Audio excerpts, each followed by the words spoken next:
Ну, в Харкові ситуація розвивалася весь позаминулий тиждень, починаючи з 23 лютого, коли, власне, змінилася київська влада, і почала мінятися різко ситуація по всій країні, в Харкові зокрема.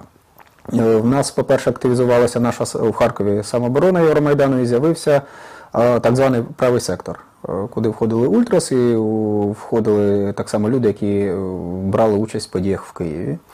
А з іншого боку, з'явився так званий антимайдан, куди входили представники проросійсько налаштованих сил, або противники нової влади, або ті, хто, в принципі, виступав проти Євромайдану. В суботу, 1 березня, був великий мітинг, власне, проросійсько налаштованих громадян. Ті, які виходили, багато хто з них вийшов з прапорами Росії, багато хто з них, власне, кричав «Росія, Путін». Їх зібралося десь, я думаю, десь 20 їх було, доволі багато. На цьому мітингу виступали харківські політики Кернес і Добкін. На цей мітинг було привезено десь 20 автобусів громадян Росії із сусідніх областей, із Білгородської області, з Воронезької області. Тобто це автобуси з російськими номерами, їх було десь около 20, є відео, де вони зняті. Тобто там було присутньо десь 1002 громадян Росії. Вони, власне, і стояли в перших рядах, і вони, в принципі, і почали штурм. Спочатку цей мітинг відбувався доволі мирно, були якісь гасла, були якісь лозунги, якісь промови, але потім почалися сварки, почалися сутички. Люди, які прийшли на площу, вони були готові до штурму. У них була зброя, все це знову ж таки зафіксовано на відео, як вони стріляють з пістолетів, як вони, власне, йдуть з битами штурмувати приміщення. В самому приміщенні на той час знаходилася самооборона, знаходилася якась частина правого сектору, я не можу сказати, скільки їх було, і знаходилось багато волонтерів. Це харківська молодь, це студенти, хлопці і дівчата, які не були озброєні, в яких не було масок, в яких не було біт, не було касок. Вони працювали або в буфеті, тобто готували якийсь чай, каву і бутерброди, або працювали в медичному пункті, або працювали в прес-центрі. Повторюсь, це були молоді люди, без зброї, без масок, і це були харків'яни. Тому що, власне, один з аргументів людей, які стояли на площі, які хотіли атакувати, штурмувати нас, те, що в приміщенні знаходяться фашисти, екстремісти із Західної України. Що там немає харків'ян, що це ті, хто приїхав, ті, хто хоче, власне, наводити в Харкові порядки, позбавляти харків'ян їхніх прав, їхньої історії, їхньої свободи. І, власне, коли почався штурм, ми всі знаходилися всередині, і спочатку це була бійка між тими, хто нападав, і самообороною, а потім, коли мітингувальники з площі прорвалися всередину, вони почали бити просто всіх підряд. Почали бити беззбройних, почали бити молодь, почали бити дівчат, жінок. Це теж я бачив на власні очі, це теж те, що було. Тих, хто атакував, їх було набагато більше, їх було кілька тисяч, і шансів якось там відбитися, звісно, не було.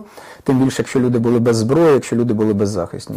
І все це перетворилося дуже швидко в таке просто побоїще, коли били людей, коли витягували їх на площу, на сцену, влаштовували над ними там якийсь самосуд, примушували їх ставати на коліна, примушували цілувати їх прапор Росії, примушували вибачатися і так далі. Я на момент штурму знаходився, власне, коли почався штурм, ми з друзями прийшли в іншу кімнату, і там, власне, я дістав перший удар бейсбольною битою по голові. Битою ззаді по голові, потім почали добивати, це було кілька людей. Били ногами, палицями, потім, значить, били ще на вулиці, і мене просто витягла із цього натовпу, витягла міліція. Витягли міліціонери, вони посадили мене до швидкої допомоги, і ми поїхали до лікарні.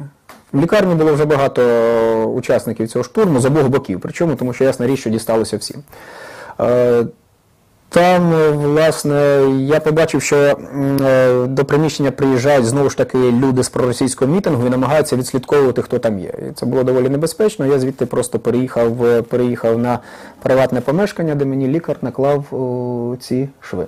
Ситуацію в Україні мають поправляти самі українці. Тому що проблема не, поки що, слава Богу, в Східній Україні, проблема не в окупації, скажімо, Росією та російськими військами, а в тому, що громадянське суспільство розкололося і не може між собою домовитися. Що суспільство не може знайти ці точки діалогу і починає воювати, українці починають воювати поміж собою. Це найгірше, найжахливіше і але це те, що, власне, самі українці мають виправити. Навряд чи тут може щось допомогти Європа, Америка чи Росія. Доки українці не зрозуміють, що насправді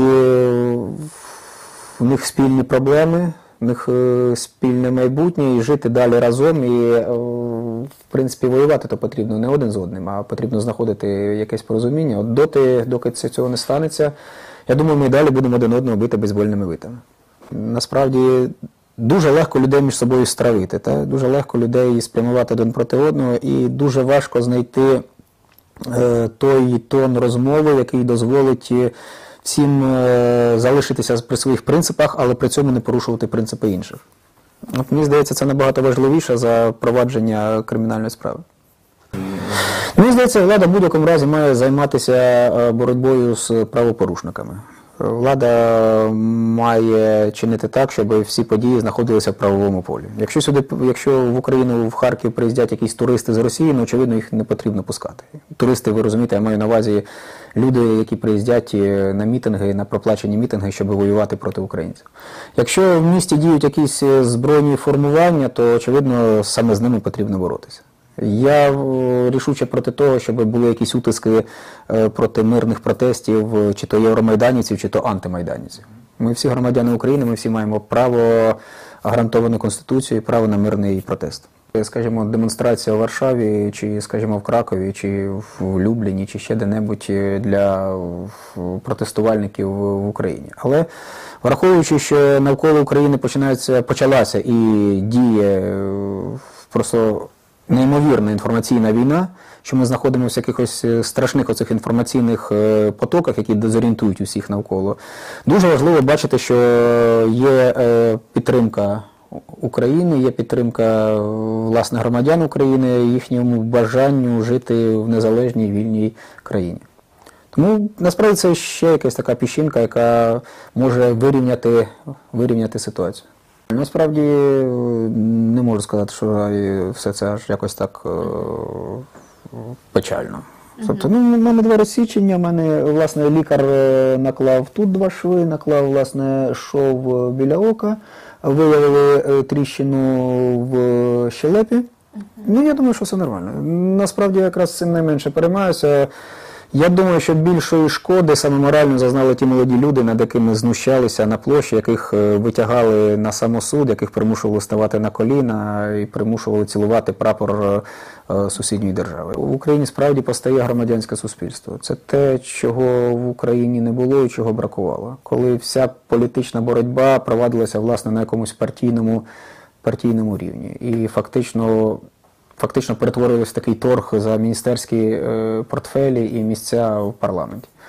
Власне, та революція показала, що суспільство здатне і повинне контролювати політиків, і мені здається, що саме в цьому керунку ситуація буде розвиватися. І навіть те, що, власне, антимайдани в деяких містах активізуються, я насправді до цього ставлюся теж доволі оптимістично. Тому що це свідчить, що ця частина суспільства теж активізуються, теж розуміють, що вони є громадянами цієї країни, що для них теж дуже важливо якось самоорганізуватися і висловлювати свої вимоги.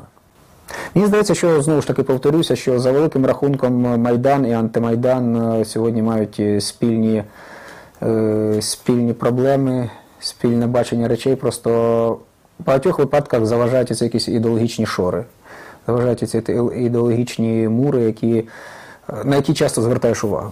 Тобто справа ж не в тому, в якою мовою ти говориш, чи в яку церкву ти ходиш. Справа в тому, наскільки захищеним ти є в цій державі, наскільки перспективним є, в принципі, існування цієї країни.